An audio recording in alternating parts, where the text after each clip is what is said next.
الحمد لله رب العالمين والعاقبة للمتقين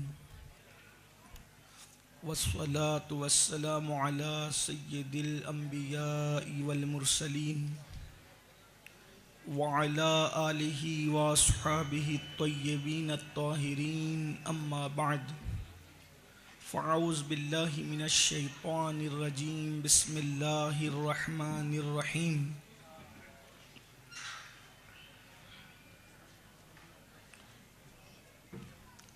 ألا إن أولياء الله لا خوف عليهم ولا هم يحزنون الذين آمنوا وكانوا يتقون لهم البشرى في الحياة الدنيا وفي الآخرة لا تبديل لكلمات الله ذلك هو الفوز العظيم صدق الله العظيم غوث اعظم بمنِ بے سر و ساما مددِ قبلہ دین مددِ کعبہ ایمان مددِ انتظار کرم تست من عینی را اے خدا جو و خدا بین و خدا دا مددِ بگرداب بلا افتاد کشتی ضعیفان و شکستہ رات و پشتی بحق کے خواجہ عثمان ہارون مدد کن یا معین الدین چشتی مدد کن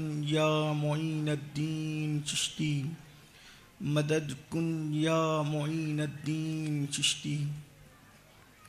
ممبر پر رونق افروز لائق عزت تکریم واجب الاحترام برادر اکبر پیر سید یاسین باپو قادری مدظ اللہ العالی و جمیع عرش مقام سادات کرام ذوی الاحتشام باصفا علماء کرام مفتیان ذوی الاحترام حاضرین محفل پردہ نشین ماؤں اور بہنوں، السلام علیکم ورحمۃ اللہ وبرکاتہ۔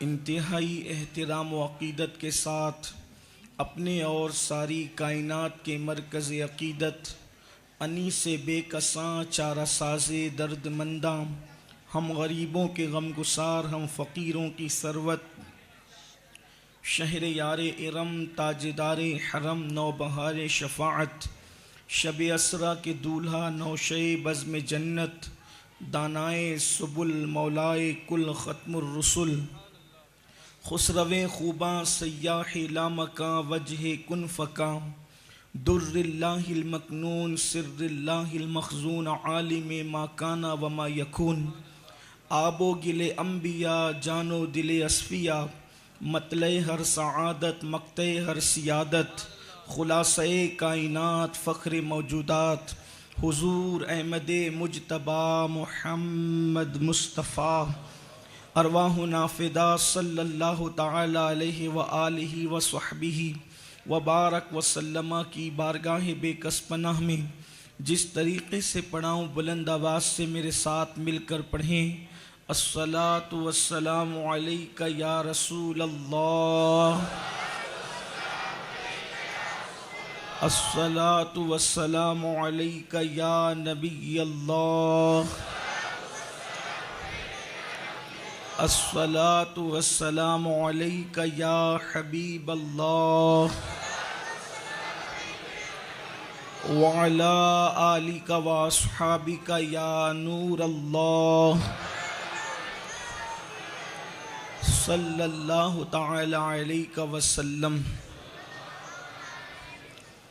مزرعِ چشت بخارا و عراق و اجمیر، مزرعِ چشت بخارا و عراق و اجمیر، کون سی کشت پہ برسا نہیں جھالا تیرا، اور تو گھٹائے سے کسی کے نہ گھٹا ہے نہ گھٹے، جب بڑھائے تجھے اللہ تعالی تیرا، ورفعنا لک ذکرک کا ہے سایہ تجھ پر، ذکر اونچا ہے تیرا بول ہے بالا تیرا، راج کس شہر میں کرتے نہیں تیرے خدام، باج کس نہر سے لیتا نہیں دریا تیرا، العما قیر ہے اے غوث وہ تیکھا تیرا، مر کے بھی چین سے سوتا نہیں مارا تیرا۔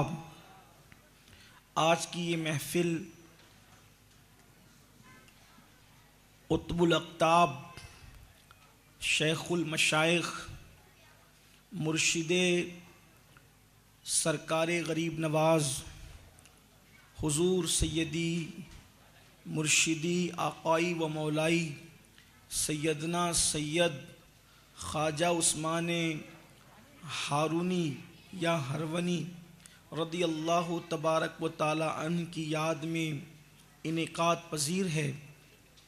اللہ تعالیٰ میری آپ سب کی حاضری کو شرف قبولیت عطا فرمائے۔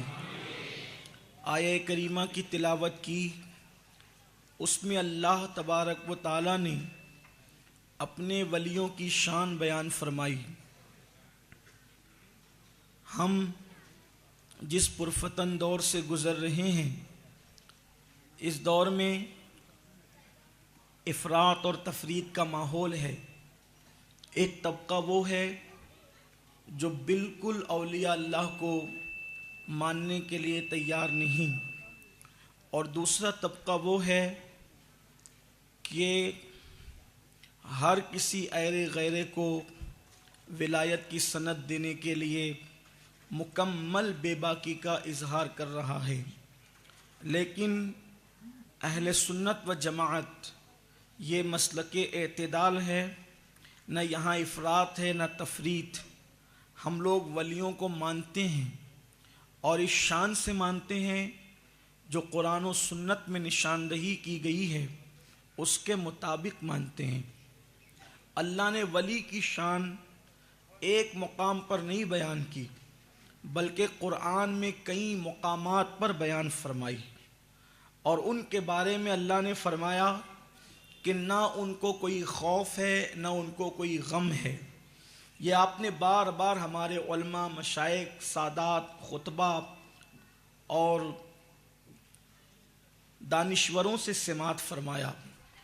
لیکن سوال یہ پیدا ہوتا ہے کہ اللہ نے جن کو اپنا دوست کہا، جن کو اللہ نے اپنا قریبی فرمایا، تو ان کی نشاندہی بھی اللہ نے فرمائی، کیونکہ اللہ کا کلام تو حکمت والا ہے، اس کا ہر کام حکمت والا ہے، اور اس کے کلام کا حال یہ ہے کہ اگر قرآن مقدس کی ایک آیہ کریمہ کی تشریح اور تفسیر کوئی بیان کرے اور اللہ نے اس کو علم عطا کیا ہو، تو بیان کرتے کرتے اس کی حکمت، اس کے معانی اور اس کے اسرار و رموز بیان کرتے کرتے انسان کی زندگی ختم ہوگی، لیکن اللہ کے کلام کے معانی اور مطالب کبھی ختم نہیں ہو سکتے۔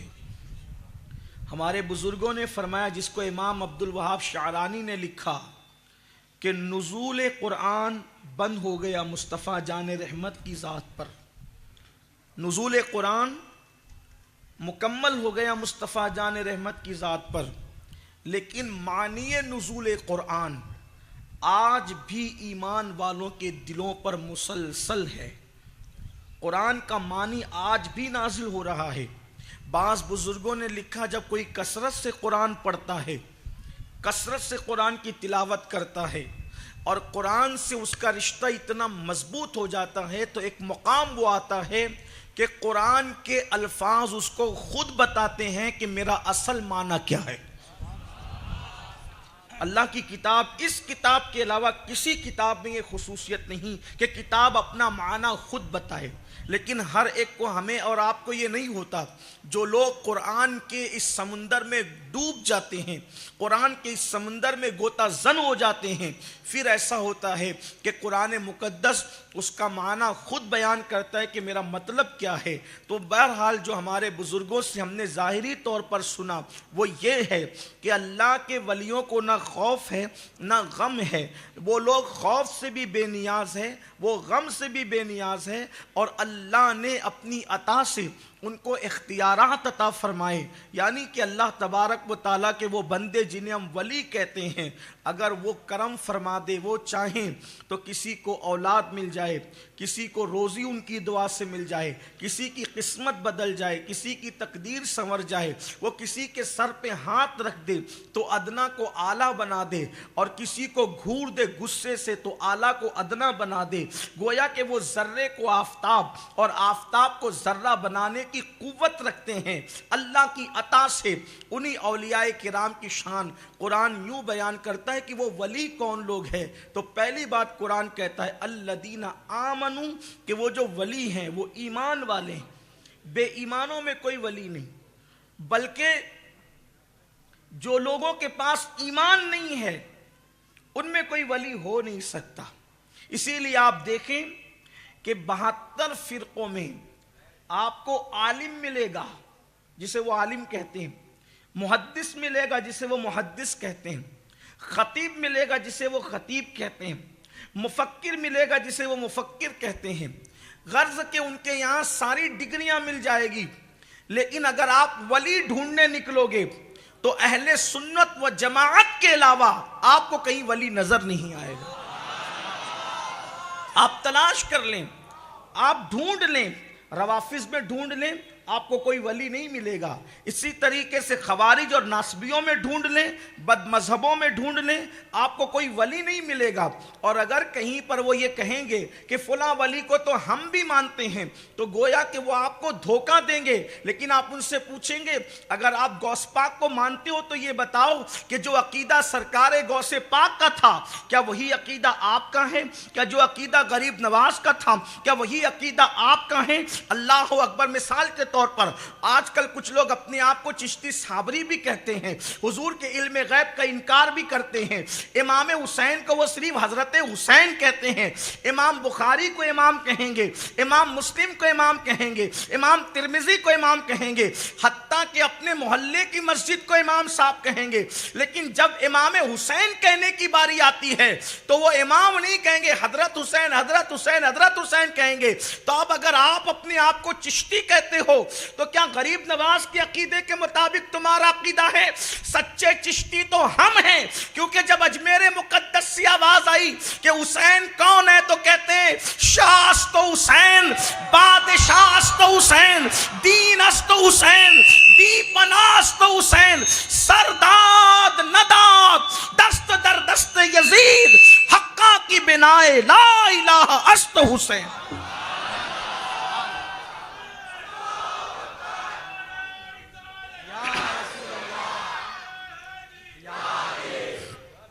مرید ہونے کے لیے پیر کے مطابق عقیدہ چاہیے۔ اگر کوئی چشتی ہے تو وہ امام حسین کے بارے میں یوں کہے کھلے دل سے، اور اگر کوئی صابری بن رہا ہے علم غیب کا انکار کر کے، حیات النبی کا انکار کر کے، ہم تو اس سے یہ کہتے ہیں اگر سچا صابری ہے تو بتا کیا صابر پاک نے اپنی نماز جنازہ خود نہیں پڑھائی؟ جب نبی کے بیٹے کی زندگی کا یہ عالم ہے تو مدینے والے مصطفیٰ کی زندگی کا عالم کیا ہوگا؟ سچے صابری تو ہم ہیں کہ بریلی سے آواز آتی ہے تو زندہ ہے واللہ، تو زندہ ہے واللہ، میرے چشم عالم سے چھپ جانے والے۔ تو پتا چلا سچا سنی جو ہے وہی چشتی بھی ہے، وہی صابری بھی ہے، وہی نقشبندی بھی ہے۔ کچھ لوگ نقشبندی بھی کہلاتے ہیں، لیکن نقشبندیوں کے امام ہندوستان میں سید الموحدین فی الہند حضرت سیدنا مجدد الفسانی شیخ احمد سرہندی، وہ تو ان کا عقیدہ تو یوں ہے، وہ کہتے ہیں کہ میں اللہ کی عبادت اس لیے کرتا ہوں کہ او رب محمد است، میں اللہ کی عبادت اس لیے کرتا ہوں کہ وہ میرے محبوب محمد کا خدا ہے۔ اس شان سے وہ توحید بیان کرتے ہیں۔ تو پتا چلا الذین آمنوا، غیر مومنوں کے اندر یا جن لوگوں میں گمراہی ہے ان کے اندر کوئی اللہ کا ولی پیدا نہیں ہو سکتا۔ لیکن جب سنیوں میں ولی ہے تو ہر بندہ ولی نہیں ہے۔ جسے عرف میں ہم ولی کہتے ہیں وہ ولی نہیں ہے، کیونکہ ایمان پر بات ختم نہیں ہوتی۔ قرآن کہتے ہیں الذین آمنوا وہ مومن تو ہے، ہر مومن ولی نہیں جس کو آپ عرف میں ولی کہتے ہیں. وَكَانُوا يَتَّقُونَ، وہ مومن ہے اور مومن کے ساتھ پرہیزگار ہے، اس میں تقوی ہے، پرہیزگاری ہے. پرہیزگاری کسے کہتے ہیں؟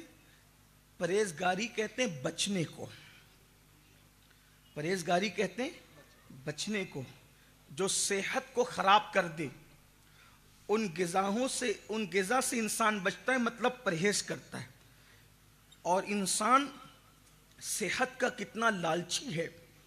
شوگر ہو گئی، بلڈ پریشر ہو گیا، کوئی اور مرض ہو گیا. نمک پسند تھا، بلڈ پریشر کی وجہ سے چھوڑ دیا. مرچ پسند تھی، السر کی وجہ سے چھوڑ دیا. مٹھائی پسند تھی، شوگر کی وجہ سے چھوڑ دیا. ہے نا؟ پرہیز کیوں کر رہا ہے؟ صحت بچانے کے لیے. تو جیسے لوگ صحت بچانے کے لیے مضر غذاؤں سے پرہیز کرتے ہیں، ویسے وہ متقی لوگ ایمان بچانے کے لیے گناہ سے پرہیز کرتے ہیں اور بہت پرہیز کرتے ہیں. گناہ سے کتنا بچتے ہیں؟ قدم اٹھانے سے پہلے سوچتے ہیں کہ میرا یہ قدم یار کو راضی کرے گا کہ ناراض کرے گا. وہ ہماری طرح رات بھر سوتے نہیں ہیں. قوت القلوب میں شیخ ابو طالب مکی رحمۃ اللہ علیہ نے ایک حدیث لکھی ہے. ہو سکتا ہے اللہ کرے یہ بات سن کر کسی کے دل میں تبدیلی آئے. ابھی میں ولی کی بات نہیں کر رہا ہوں، ولی ولایت کا مرتبہ تو اس سے بڑا ہے، لیکن شیخ فرماتے ہیں، شیخ ابو طالب مکی قوت القلوب میں، کہ اللہ کے رسول نے فرمایا. توجہ کریں کیا فرمایا. آقا فرماتے ہیں جو مجھ سے عشق کا دعویٰ کرے.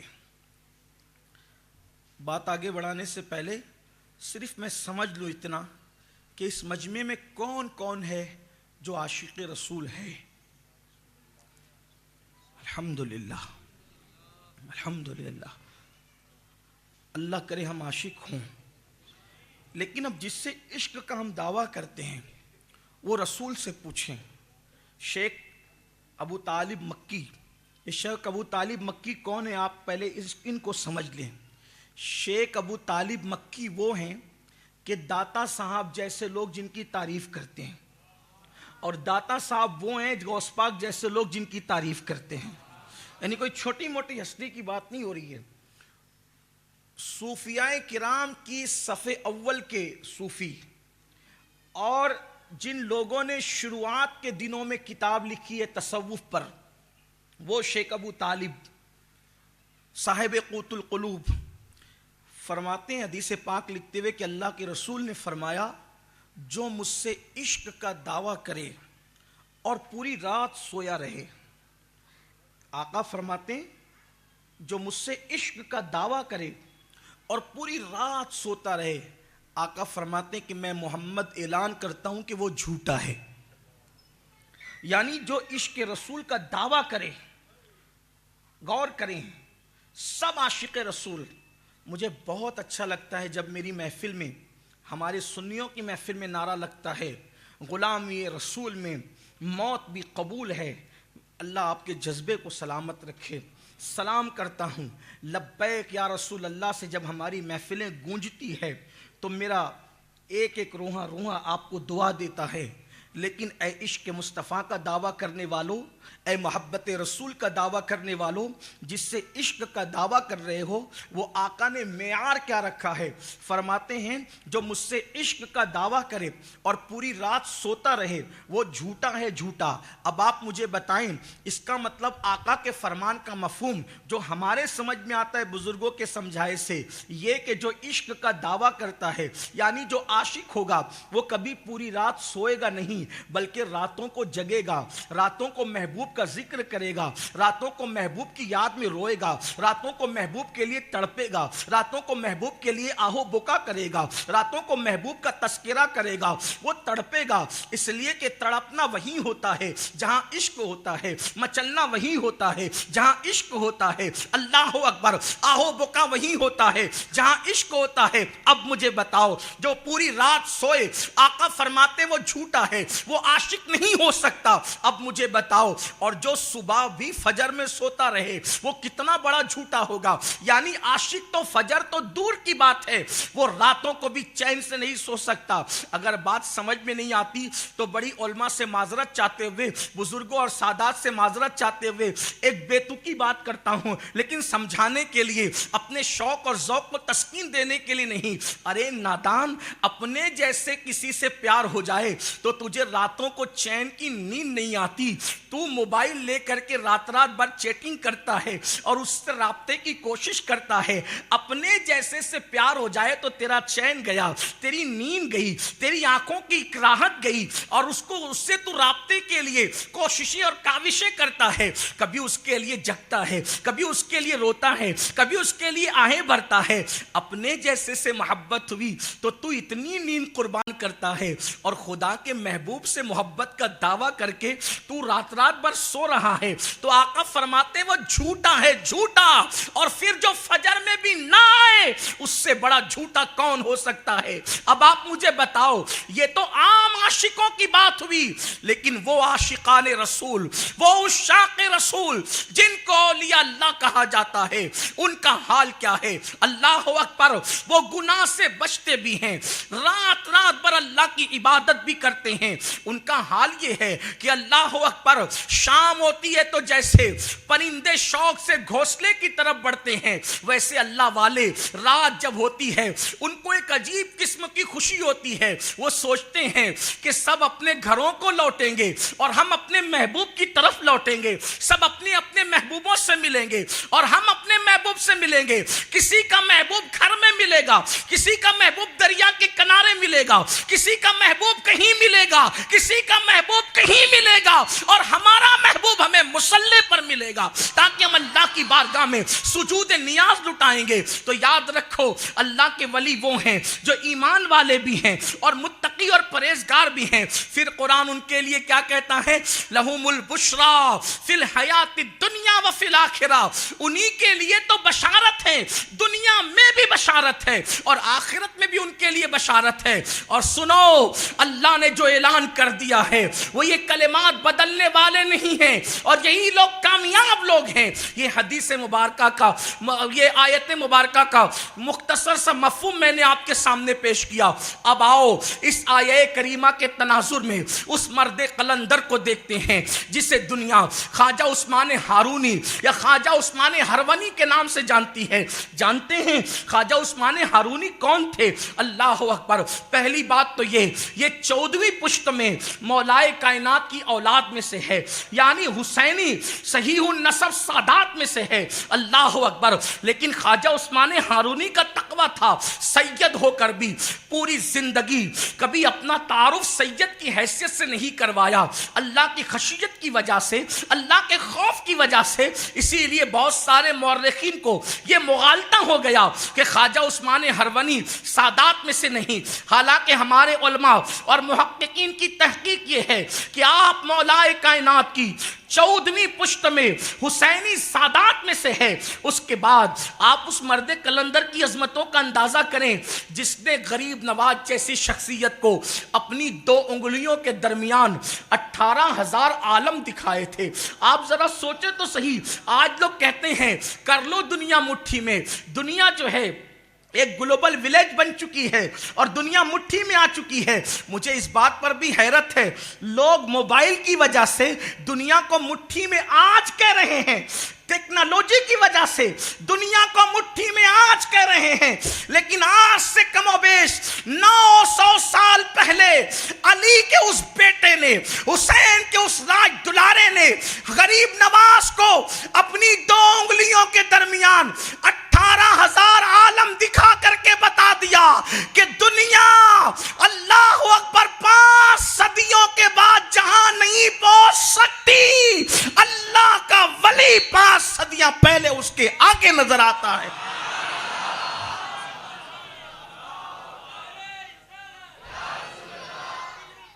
جو موبائل جب تک ایجاد نہیں ہوا تو ہو سکتا ہے لوگ اس کا انکار مذاق اڑاتے. یہ سنی تو کہانی کرتے, کس سے کرتے ہیں؟ 2 انگلیوں کے درمیان 18,000 مخلوق کیسے 18,000 عالم کیسے دکھائے جا سکتے؟ اور صرف 18,000 عالم نہیں دکھائے, 2 انگلیوں کے درمیان 18,000 عالم, لیکن کسی اور کو نہیں دکھایا. یہ بھی بات ہے, اس لیے کہ عثمان ہارونی دکھا تو سکتے تھے لیکن کوئی دیکھنے والا بھی تو چاہیے, کیونکہ عثمان ہارونی کے مریدوں کی کوئی کمی نہ تھی. اگر دیکھنے والا معین الدین ہو,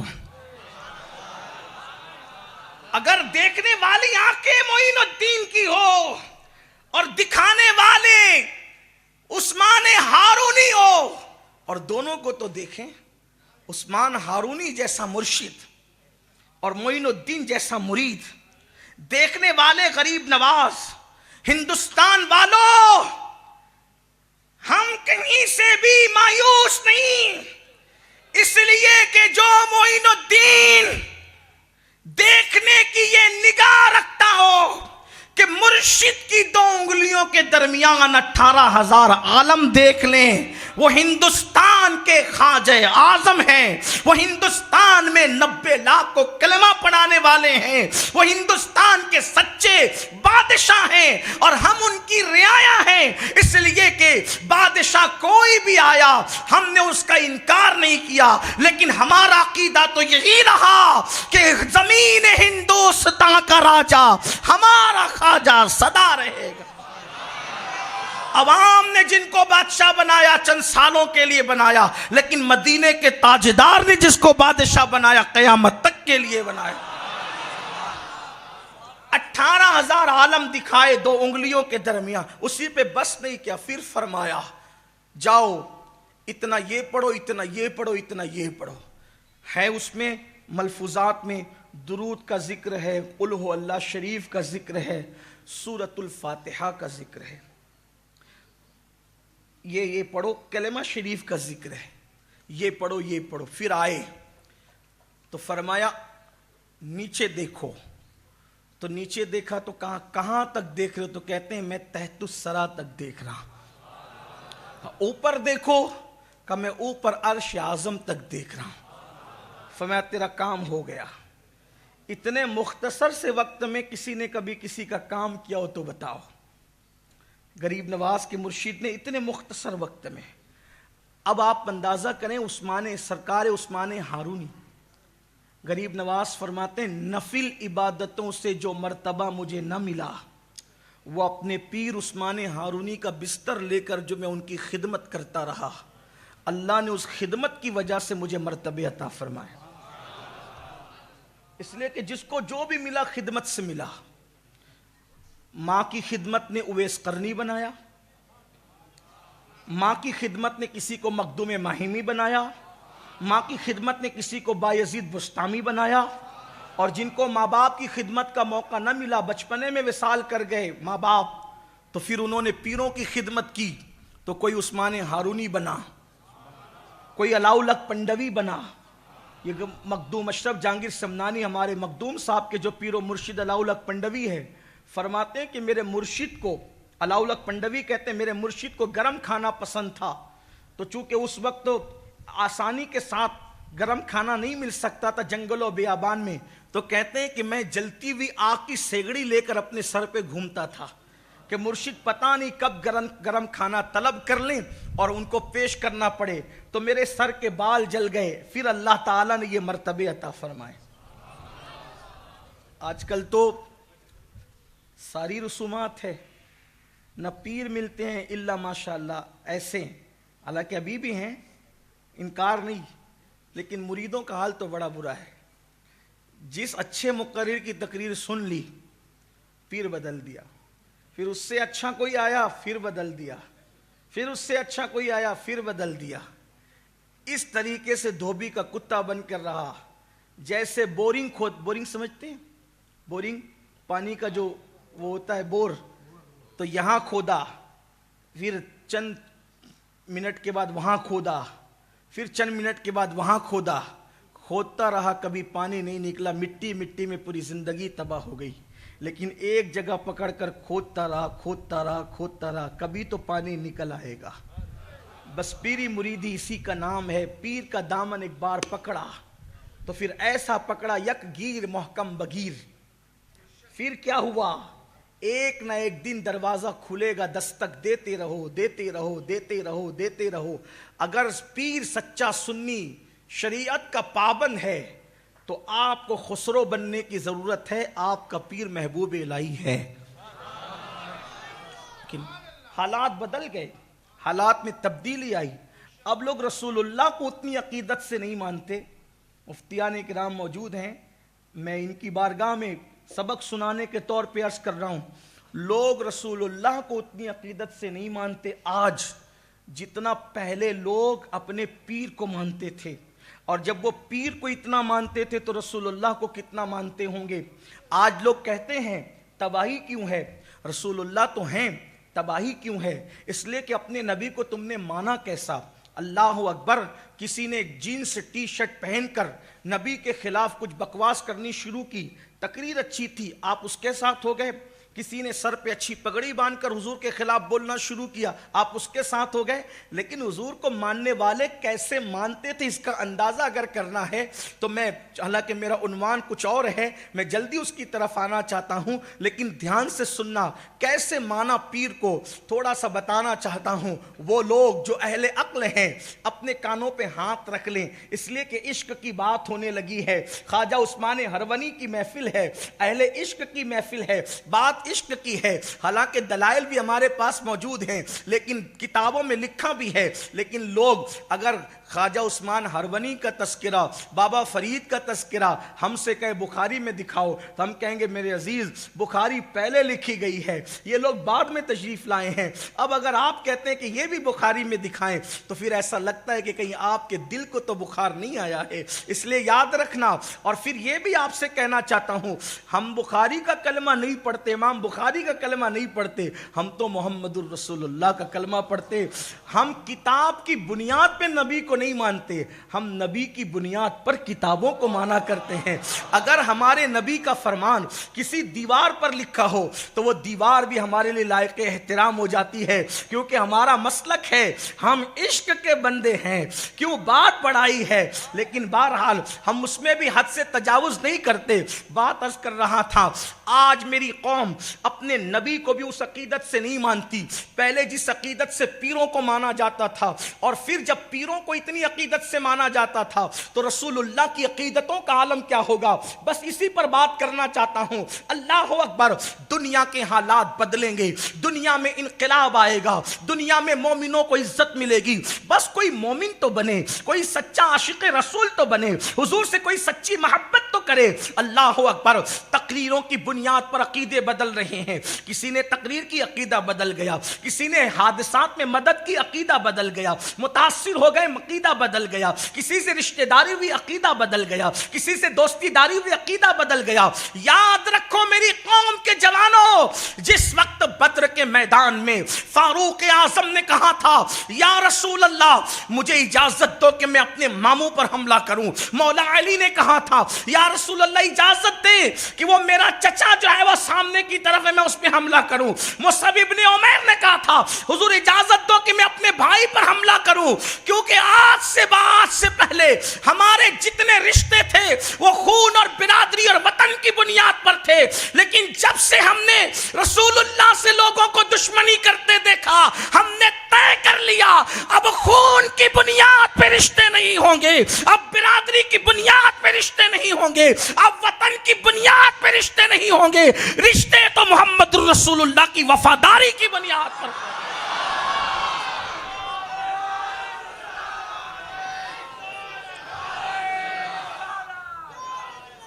قرآن مقدس یوں فرماتا ہے لا تجد قوما یؤمنون باللہ والیوم الآخر یعادون من حاد اللہ ورسولہ ولو كانوا آباءهم او ابناءهم او اخوانهم او عشیرتهم اولئک كتب في قلوبهم الایمان وأیدهم بروح منه ويدخلهم جنات تجری من تحتها الانہار خالدین فیها رضی اللہ عنہم ورضوا عنہ اولئک حزب اللہ الا ان حزب اللہ هم المفلحون۔ اللہ فرماتا ہے کہ تم ہرگز ان لوگوں کو نہ پاؤ گے جو اللہ رسول پر ایمان لاتے ہیں. یعنی جو اللہ رسول پہ ایمان لائے گا، اگر وہ دیکھے گا کہ میرا باپ نبی کا غدار، تو قرآن کہتا ہے وہ اپنے باپ کو بھی چھوڑے گا. وَلَوْ كَانُوا آبَاءَهُمْ، وہ باپ نہیں دیکھے گا. ہندوستان میں ہم تقریر کر رہے ہیں، پوری دنیا تک پہنچے گی. لوگ کہتے ہیں یہ کون سا مذہب ہے؟ ہم کہتے ہیں کسی کو پسند آئے نہ آئے، ہمارا مذہب یہی ہے. سب کچھ محمد الرسول اللہ ہے. اللہ کے بعد ہم نے جس کو سب کچھ مانا ہے وہ محمد الرسول اللہ ہے. اقبال کہتے بمصطفیٰ برسا خیشنا کے دی ہم اوست، اگر بہو نہ رسیدی تمام بولہ بیست. پورا کے پورا دین محمد الرسول اللہ کا نام ہے. جو ان کے قریب آیا وہ مومن ہو گیا، جو ان سے دور گیا ابو لہب میں اور اس میں کوئی فرق نہ رہا. اور میرے امام کہتے اللہ کی سرتاب قدم شان ہے یہ، انسان ہی انسان وہ انسان ہے یہ. قرآن تو ایمان بتاتا ہے انہیں، ایمان یہ کہتا ہے میری جان ہے یہ. انہیں مانا، انہیں جانا، نہ رکھا غیر سے کام. للہ الحمد میں دنیا سے مسلمان گیا. قرآن کہتا ہے وَلَوْ كَانُوا آبَاءَهُمْ، اگر ان کا باپ اللہ رسول کو اذیت دینے والا ہے، انکار کرنے والا ہے، اللہ رسول کا دشمن ہے، وہ اپنے باپ کو چھوڑیں گے. او ابناہم، اپنے بیٹوں کو چھوڑیں گے. او اخوانہم، اپنے بھائیوں کو چھوڑیں گے. او عشیرتہم، وہ اپنے رشتہ داروں کو چھوڑ دیں گے اگر رشتہ دار حضور کے دشمن ہوئے تو. یہ اس کا مفہوم ہے. یا اللہ جب سب کو چھوڑیں گے تو بچتا کیا ہے؟ باپ چھوڑا، بھائیوں کو چھوڑا، رشتہ داروں کو چھوڑا، بچتا کیا ہے؟ تو اللہ فرماتا ہے انعام تو دیکھ کیا دیتا ہوں. اولئک کتب فی قلوبہم الایمان، میں ان کے دلوں پر ایمان کی مہر لگا دیتا ہوں، ان کے دلوں پر ایمان کو نقش کر دیتا ہوں. مولا سب چھوڑا، مصیبت آئے گی تو مدد کون کرے گا؟ تو کہتا ہے وَأَيَّدَهُمْ بِرُوحٍ مِّنْ، پھر جبریل کے ذریعے سے اس کی مدد کرتا ہوں. جو رسول اللہ کے مضبوط دیوانے بنے، جو آقا کریم کے سچے شہدائی بنے، اللہ فرماتا ہے وَأَيَّدَهُمْ بِرُوحٍ مِّنْ، اپنی طرف کی روح سے ان کی مدد کرتا ہوں، جبریل کے ذریعے سے مدد کرتا ہوں. مولا جبریل کے ذریعے سے مدد کا پھر اور کیا ہوتا ہے؟ اسی پہ بس نہیں. وَيُدْخِلُهُمْ جَنَّاتٍ تَجْرِي مِن تَحْتِهَا الْأَنْهَارُ خَالِدِينَ فِيهَا، پھر اس جنت میں ان کو داخل کریں گے جس کے نیچے نہریں جاری ہوگی، اور اس جنت میں وہ ہمیشہ ہمیشہ رہیں گے. اور یہ سب سے بڑا انعام اب جس کا ذکر ہو رہا ہے، اس سے بڑا انعام کوئی نہیں. فرماتا ہے رضی اللہ عنہم ورضوا عنہ، اور پھر وہ اللہ سے راضی ہیں. بلکہ پہلے فرمایا رضی اللہ عنہ ورضوا عنہ، اللہ ان سے راضی ہے، وہ اللہ سے راضی ہے. اور پھر کیا کہا اولئک حزب اللہ، اور وہ لوگ اللہ کی جماعت ہے. الا ان حزب اللہ هم المفلحون، اور آگاہ ہو جاؤ اللہ ہی کی جماعت کامیاب ہے. بات کیا چل رہی تھی؟ لوگ حضور کو آج ایسا نہیں مانتے جیسے پہلے کے لوگ اپنے پیروں کو مانتے، اور پیر کو جب ایسا مانتے تھے تو حضور کو کیسا مانتے ہوں گے، اس کا اندازہ آج کی یہ عقل نہیں کر سکتی. تو میں جو عرض کر رہا تھا، ہمارے مرشدوں میں سے ایک مرشد ہے میر عبد الواحد بلگرامی رحمۃ اللہ علیہ، ان کے حوالے سے عرض کر رہا ہوں کہ پیر کو کیسا مانتے تھے، ذرا اس کو سن لیں. آج تو شرم آتی ہے نا، چار لوگ دیکھ رہے ہوں تو بزرگوں کے احترام میں شرم آتی. اس کا مطلب دل میں احترام نہیں ہے، رسم کے اعتبار سے احترام ہے. بابا فرید الدین گنج شکر رحمۃ اللہ علیہ کے ایک سچے اور صادق مرید ہیں جسے دنیا محبوب الہی خواجہ نظام الدین اولیاء کے نام سے جانتی ہے. سلطان المشائخ حضرت خواجہ نظام الدین اولیاء محبوب الہی. آپ کبھی بھی کسی بادشاہ کے احترام کے لیے اٹھ کے کھڑے نہیں ہوئے، بلکہ کبھی بادشاہ سے ملے ہی نہیں. اور بادشاہ ملنے کے لیے آتا تو یا وہ بات کرتا تو آپ فرماتے 2 دروازے اپنی خانقاہ میں اسی لیے بنا رکھیں کہ ایک سے تو آئے گا دوسرے سے میں چلا جاؤں گا. ہمیں بادشاہوں سے کیا کام؟ ہمیں بادشاہوں سے کیا کام؟ کیوں؟ اس لیے کہ توحید یہ ہے کہ خدا حشر میں کہہ دے یہ بندہ 2 عالم سے خفا میرے لیے ہے. محبوب الہی فرماتے ہیں خانقاہ کے 2 دروازے اس لیے کہ ایک سے بادشاہ آئے گا دوسرے سے ہم چلے جائیں گے. کیوں؟ کیونکہ ہمیں بادشاہوں کے احترام نہیں پتا. ہمیں کیا پتا؟ ہم کیوں بادشاہوں کا احترام کرنے لگے؟ اور ہم ان کے یہاں اس لیے نہیں جاتے کہ ان کے دربار کے آداب نہیں پتا، اس لیے جاتے نہیں. بہرحال کبھی کھڑے نہیں ہوئے کسی بادشاہ کے احترام میں، ملے تک نہیں، وہ ایک الگ عنوان ہے. ایک دن وعظ کر رہے تھے، مریدین کی محفل میں وعظ کر رہے تھے. توجہ کرنا، ماننے کا معیار، پھر بات آگے بڑھے گی. وعظ فرما رہے، وعظ کرتے کرتے اٹھ کر کھڑے ہو گئے. وعظ روک کر، بیان روک کر اٹھ کر کھڑے ہو گئے. کوئی مقرر اگر بات کرتے کرتے، وعظ کرتے کرتے رک جائے تو محفل پہ کیا اثر پڑے گا؟ پوری محفل تو حیران ہوگی نا، بیان کیوں رک گیا، وعظ کیوں رک گیا. محبوب الہی کھڑے ہو گئے، پھر کچھ دیر کھڑے رہے ہاتھ باندھ کر، پھر بیٹھ گئے. پھر وعظ کیا، پھر کھڑے ہو گئے، پھر بیٹھ گئے، پھر کھڑے ہوئے، پھر بیٹھ گئے. یہ ہوا، محفل ختم ہوئی. مریدوں نے عرض کیا حضور آپ کبھی کسی کے لیے کھڑے نہیں ہوتے، وعظ کی محفل چھوڑ کر کس کے لیے بار بار کھڑے ہوتے تھے، اور کھڑے ہونے کی وجہ کیا تھی؟ اب محبوب الہی کا جواب سنو.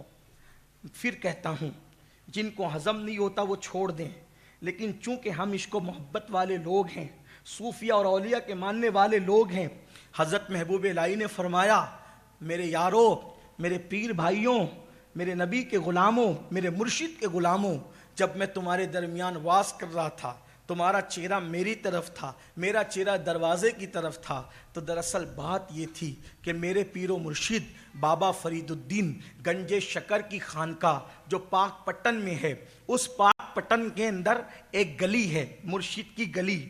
اس گلی میں ایک کتا رہتا ہے. اس کتے کے کلر کا کتا، وہ کتا نہیں، وہ کتا نہیں، اس کتے کے کلر کا، جو مرشد کی گلی میں کتا رہتا ہے اس کے رنگ سے جس کا رنگ ملتا ہے، اس رنگ کا کتا آج میری نظروں سے گزرا. وہ اپنی خانقاہ کے دروازے سے گزرا تو میں نے سوچا یہ تو مرشد کی گلی کے کتے کے مشابہ ہے، اس لیے میں اس کے احترام میں اٹھ کر کے کھڑا ہو گیا. ہو سکتا ہے اس کو کوئی نہ مانے، بالکل نہ مانے، جس کو نہ ماننا ہو، لیکن میں پھر کہتا ہوں کہ یہ ہماری محبت کی بات ہے. لوگ اس کو کہانیاں کہتے رہیں، ہمیں کوئی فرق نہیں پڑتا، لیکن جن سعادت مند روحوں کو ہم پکارنا چاہتے ہیں وہ یہ کہ جب محبوب الہی پیر کی گلی کا کتا نہیں آیا تھا، اس کتے کے رنگ کے مشابہ والا کتا آیا، اس کے احترام میں کھڑے ہو گئے. جب رنگ کے اعتبار سے اتنا احترام کیا تو پیر کی گلی کے کتے کا کتنا احترام کرتے ہوں گے. اور جب پیر کے گلی کے کتے کے احترام کا یہ عالم ہے تو پیر کی گلیوں کے احترام کا عالم کیا ہوگا. اور جب پیر کی گلی کے احترام کا یہ عالم ہے تو پیر و مرشد بابا فرید کے احترام کا عالم کیا ہوگا.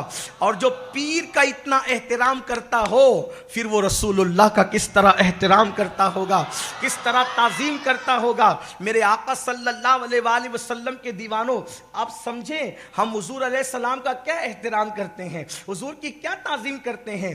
بے ادب لوگوں کے ساتھ رہتے رہتے، بے ادب ماحول میں رہتے رہتے ہم بھی بے ادب ہو گئے. اللہ اکبر. آپ کہیں گے آپ کیسی بات کر رہے ہیں، میں کہتا ہوں بات یہ، میرے عزیز قرآن کہتا ہے کہ اگر تیرے ماں باپ رسول اللہ کے دشمن ہو جائیں، توجہ کرنا، تیرے ماں باپ رسول اللہ کے دشمن ہو جائیں تو تو اپنے باپ کو چھوڑ دے، اپنے بیٹوں کو چھوڑ دے، کیونکہ وہ رسول کے دشمن ہے. آپ بتائیں خون کے رشتے نبی کے دشمن ہو جائے تو قرآن ان کو چھوڑنے کی بات کرتا ہے. جس سے رسول اللہ کا دل چھلنی ہوتا ہے، جسے زنا کہتے ہیں، جس سے رسول اللہ کا دل چھلنی ہوتا ہے، جسے داڑھی منڈانا کہتے ہیں، جس سے رسول اللہ کا دل چھلنی ہوتا ہے، جسے بے نمازی پن کہتے ہیں. بولو تو صحیح، اللہ اکبر. کیا مسلمان اس کو نہیں چھوڑ سکتا؟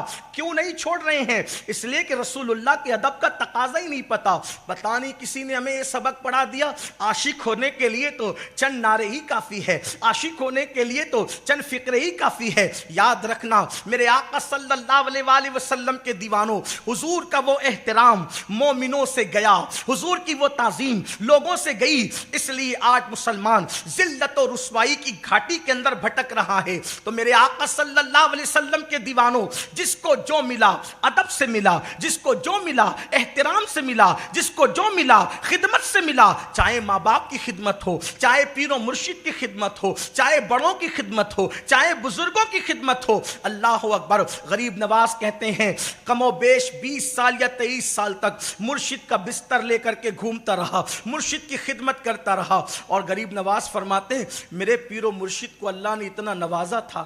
ایک مرتبہ مرشد کے ساتھ سفر میں تھا، بیچ میں سامنے دریا تھا. دریا میں نے سوچا اتنا بڑا دریا کیسے پار کریں گے. پیر نے ہاتھ پکڑا، کہا معین الدین پریشان کیوں ہو؟ ہاتھ پکڑ کے کہا پریشان کیوں؟ آنکھ بند کرو. آنکھ بند کی کہا آنکھ کھولو. تو کہتے ہیں کہ ہم دریا کے اس پار تھے. میں نے پوچھا حضرت یہ کیسے ہو گیا؟ فرمایا میں نے 5 مرتبہ سورہ فاتحہ پڑھی پھر یہ ہو گیا. میں نے 5 مرتبہ سورہ فاتحہ پڑھی. آپ کہیں گے کتنا آسان طریقہ ہے نا دریا پار کرنے کا. بات یہ ہے کہ بادہ اور جام تو وہی ہے، سرائی اور میخانہ تو وہی ہے. کوئی ساقی بھی تو ایسا آئے، کوئی ساقی بھی تو ایسا آئے. لوگوں کو اس پہ بھی ہنسی آتی 5 بار سورہ فاتحہ پڑھ کے کیسے پہنچ گئے. میں نے کہا عثمان ہارونی بن. حرام کھا رہا ہے 50 بار بھی سورہ فاتحہ پڑھے گا تو نالی بھی پار نہیں کرنا، نالا بھی پار نہیں کرنا. ہنسنے کی بات نہیں، لیکن وہ لوگ تھے ہڈی کو چمڑا لگ گیا مگر کبھی حرام نہیں کھایا.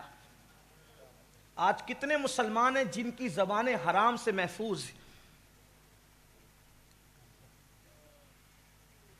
کتنے مسلمان ہیں جو حرام سے محفوظ ہیں؟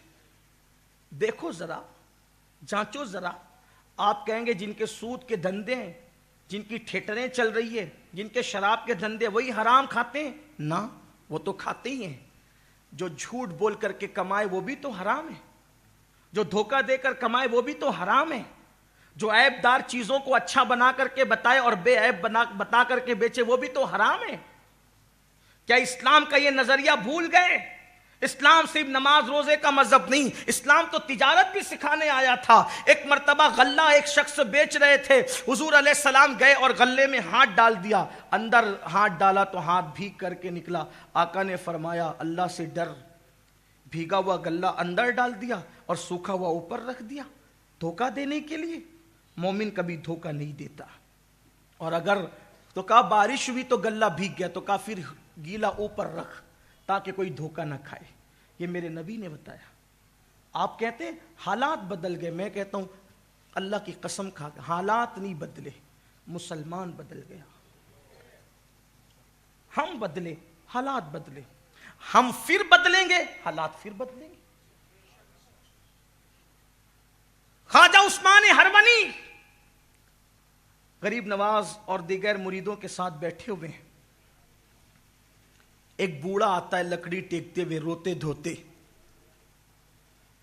اور حضرت عثمان ہارونی سے کہتا ہے حضرت ایک تکلیف میں ہوں، خدا را کچھ کریں.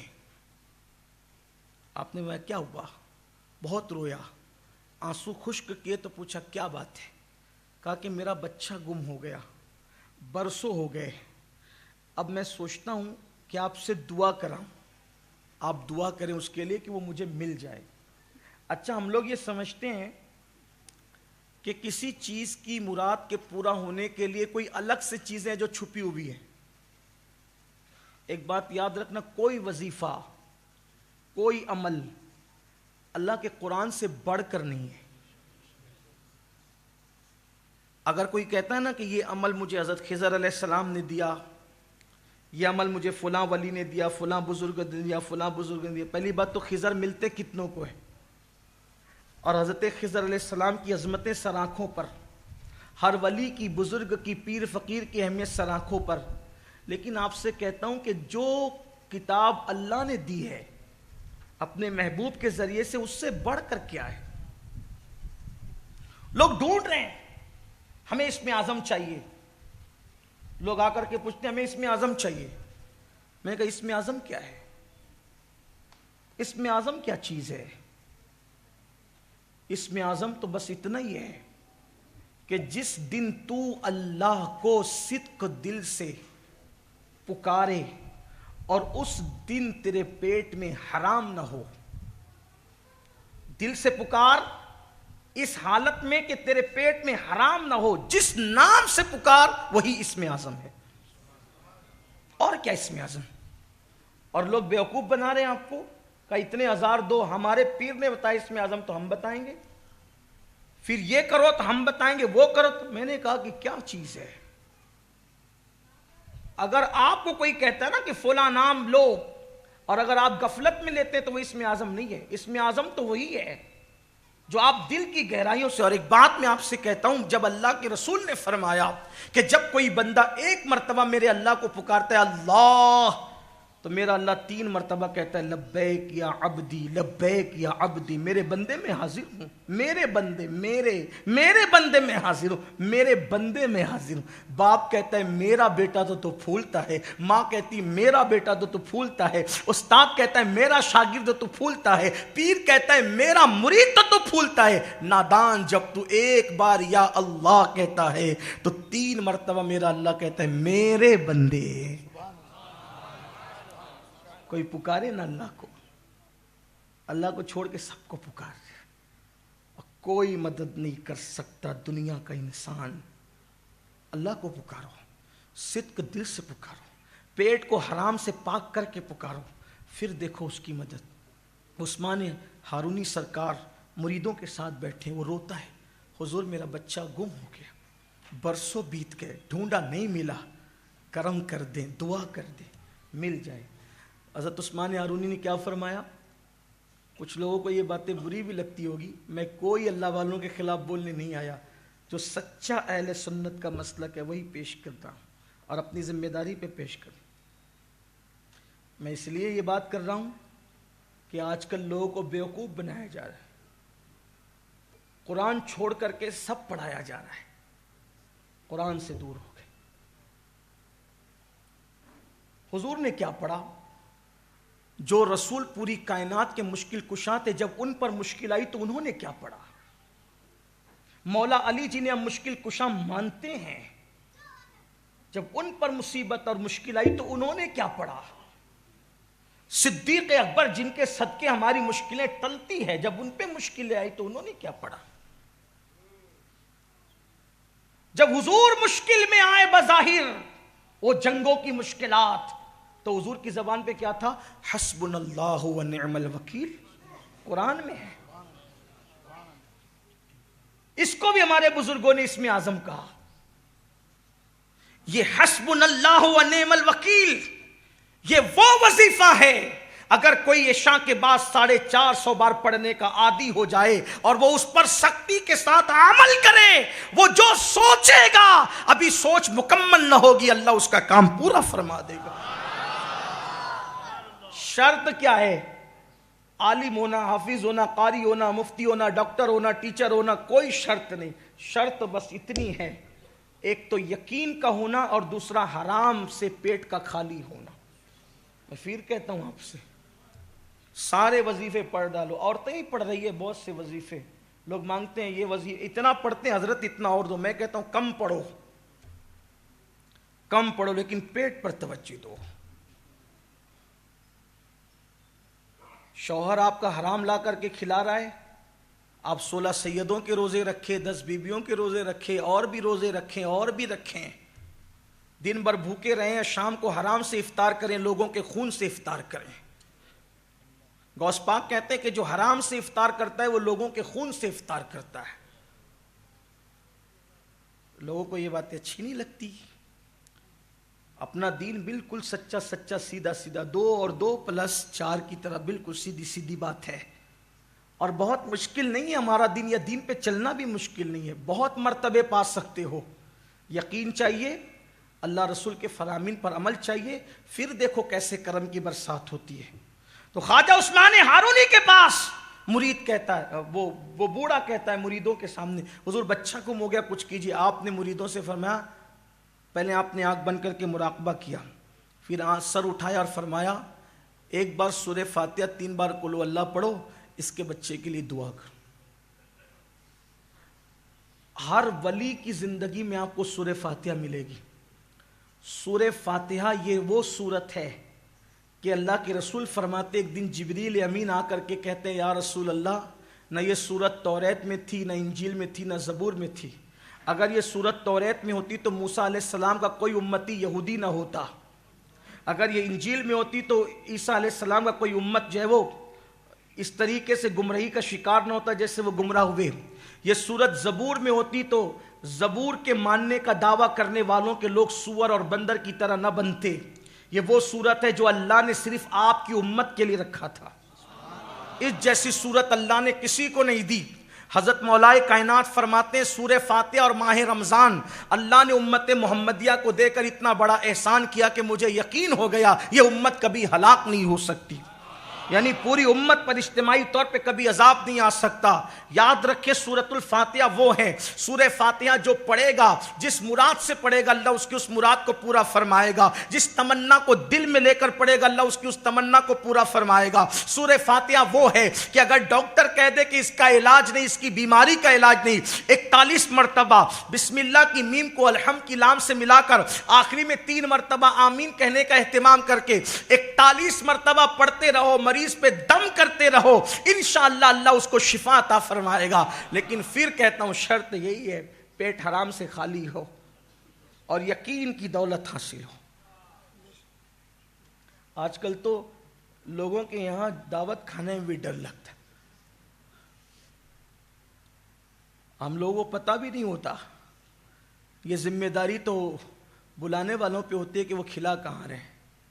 ہم تو اس نظر کے ساتھ جاتے لیکن ڈر لگتا ہے کیونکہ اللہ کے رسول علیہ السلام نے اس دور کے لیے فرمایا کہ سود اتنا عام ہو جائے گا، اتنا عام ہو جائے گا، اتنا عام ہو جائے گا کہ جو لوگ سود میں ڈوب جائیں گے، لوگ سود میں ڈوب جائیں گے، اور جو بچنا چاہیں گے، جو نہیں بچنا چاہیں گے تو ان کا تو کوئی میٹر ہی نہیں، ختم ہی ہے، لیکن جو بچنا چاہیں گے سود کے گرد و غبار ان تک پہنچ کر رہیں گے، یعنی جو بچنے والے ہوں گے ان تک بھی گرد و غبار پہنچے گا۔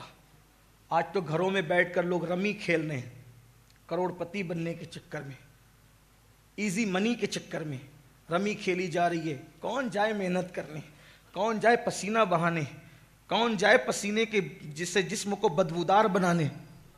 گھر میں بیٹھو، گھر میں بیٹھ کر کے ایزی منی کماؤ، عیش کرو، آرام کرو، اسلام یہ نہیں سکھا۔ اور پھر ایڈورٹائز کرنے والے بتا رہے ہیں وہ اس کو کار مل گئی رمی کی وجہ سے، اس کو بنگلہ مل گیا، کروڑوں کا تم نے ہڑپ کیا اور چند لوگوں کو دیا تو اس کی اشتہار بازی کرتے ہو۔ یہ بھی تو بتاؤ کتنے روڈ پہ آئے، جوا نے کتنوں کو روڈ پہ لایا، کتنے مالداروں کو فقیر بنایا، کتنے دینے والوں کو مانگنے والا بنایا۔ اسلام یوں ہی منع نہیں کرتا، ایزی منی کے چکر میں اپنی حلال کمائی کو برباد مت کرو۔ اسلام ایزی منی کی بات نہیں کرتا، اسلام محنت کی بات کرتا ہے، اسلام مشقت کی بات کرتا ہے۔ یاد رکھنا جو ایزی طور پر آتا ہے وہ ایزی طور پر چلا بھی جاتا ہے، اور جو محنت کی کمائی سے آتا ہے وہ ہمیشہ رہتا ہے۔ اس لیے اپنے جوانوں سے کہتا ہوں محنت سے کمانا سیکھو، ایزی منی کے چکر میں اپنے باپ داداؤں کی حلال میں روزی کو، حلال دولت کو تباہ اور برباد نہ کرو۔ یہ دنیا شہد دکھاتی ہے، زہر پلاتی ہے۔ امام کہتے ہیں شہد دکھائے، زہر پلائے، قاتل ڈائن شوہر کش، اس مردار پہ کیا للچایا۔ دنیا دیکھی بھالی ہے، تم ایزی منی کے چکر میں اپنے باپ داداؤں کی دولت کو داؤ پر لگا دو گے، کنگال ہو جاؤ گے، بعد میں خودکشی تک کی نوبت آتی ہے، بعد میں زہر کھا کر کے مرنے کی نوبت آتی ہے، بعد میں پھانسی کے پھندے پہ چڑھنے کی نوبت آتی ہے۔ اس لیے اپنے جوانوں سے کہتا ہوں میری قوم کے جوانوں، اللہ نے ہماری قسمت میں جو لکھا ہے اس کو حلال راستے سے جا کر حاصل کرنے کی کوشش کرو۔ بہرحال خواجہ عثمان ہرونی نے جو ہے فرمایا سورہ فاتحہ پڑھو، ایک بار 3 مرتبہ قل ہو اللہ شریف پڑھو، اور اس کے بعد ہاتھ اٹھا کر آپ نے دعا کی اے اللہ اس کے بچے کو اس کے گھر تک پہنچا دے۔ حضرت یعقوب اور یوسف جو دونوں ایک دوسرے سے بچھڑ گئے تھے مولا، ان کے ملن کا، ان کے ملاپ کا واسطہ مولا اس کے بچے کو اس سے ملا دے، اور پھر آنکھ کھول کر کے ہاتھ نیچے کر کے فرماتے ہیں جاؤ جاؤ انشاءاللہ تمہارا بیٹا تمہارے گھر آ گیا، اور یاد رکھنا اگر وہ آ جائے تو مجھ سے ملانے کے لیے ضرور لانا۔ یہ شخص دوڑا دوڑا گیا، سوچو اس کی خوشی کا عالم کیا ہوگا۔ مر جانے والوں پہ صبر ہوتا ہے، گم ہو جانے والوں پہ زندگی میں کبھی صبر نہیں ہوتا۔ اللہ اکبر، اس باپ کے دل سے پوچھ جس کے بچے گم ہو جاتے ہیں ان کو کتنی تکلیف ہوتی ہے۔ اللہ کسی باپ کو وہ دن نہ دکھائے۔ وہ بوڑھا لکڑی ٹیکتے ہوئے آیا تھا، لیکن پوری طاقت سے جب گیا تو محلے میں پہنچا تو لوگوں نے پکار کے کہا مبارک ہو تمہارا بیٹا گھر آ گیا ہے۔ جیسے ہی بیٹے کو پایا، ملاقات کی، اور باپ بیٹے کے جذبات ایک دوسرے سے گلے ملنے کے بعد جب مکمل ہوئے، ہاتھ پکڑا، کہا چل پہلے خواجہ عثمان ہارونی کی قدم بوسی کے لیے۔ جب آیا اس جوان نے دیکھا تو دیکھتا رہ گیا۔ خواجہ عثمان ہارونی نے فرمایا کیا ہوا؟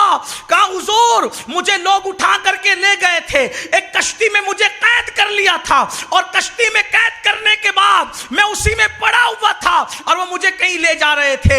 ایک بزرگ آئے اور مجھ سے کہا کہ تو یہاں سے اٹھ۔ میں اٹھا تو انہوں نے ہاتھ لگائی تو زنجیریں ٹوٹ گئی، اور اللہ اکبر، پھر انہوں نے اپنے پیروں سے میرے پیروں کو مس کیا اور فرمایا آنکھیں بند کر۔ میں نے آنکھیں بند کی، پھر کہا آنکھیں کھول، تو میں نے آنکھیں کھول دی تو میں نے اپنے آپ کو اپنے گھر میں پایا۔ تو اس نے کہا مگر اللہ کی عزت کی قسم میں حیران ہوں، وہ کوئی اور نہیں تھا، وہ تو آپ ہی کی صورت۔